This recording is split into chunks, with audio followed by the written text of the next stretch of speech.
યોજના કે અમલ? યોજના અને અમલ ફરક માત્ર શબ્દોનો નથી, સપનાઓ અને સિદ્ધાંતોનો છે.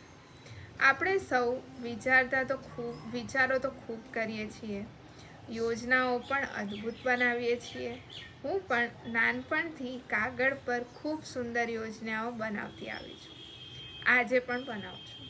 પણ એક પ્રશ્ન હંમેશા રહ્યો, એમાંથી કેટલાનો અમલ થયો? ત્યારે સમજાયું, વિચાર દિશા આપે છે, પણ એ વિચારોનો અમલ પરિણામ સુધી લઈ જાય છે. વિચાર આપણે શું કરવું છે એ જણાવે છે, જ્યારે અમલ આપણે કોણ બનીએ છીએ એ નક્કી કરે છે. એટલે માત્ર વિચારોમાં જીવતા નહીં, દરરોજ એક નાનું પગલું અમલ તરફ ચોક્કસ ભરજો. કારણ કે વિચાર સુંદર ભવિષ્યનું ચિત્ર દોરે છે, પણ એ વિચારોનો અમલ એ ચિત્રને વાસ્તવિકતા સુધી લઈ જાય છે. વિચાર કાગળ ભરે છે, જ્યારે એ વિચારોનો અમલ જીવન. આ સમજ મને થોડી મોડી મળી, કદાચ તમને થોડું વહેલું મળી જાય.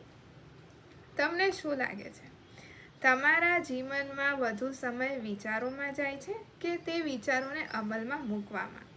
તમારા વિચારો મને કમેન્ટ કરીને જરૂરથી જણાવશો.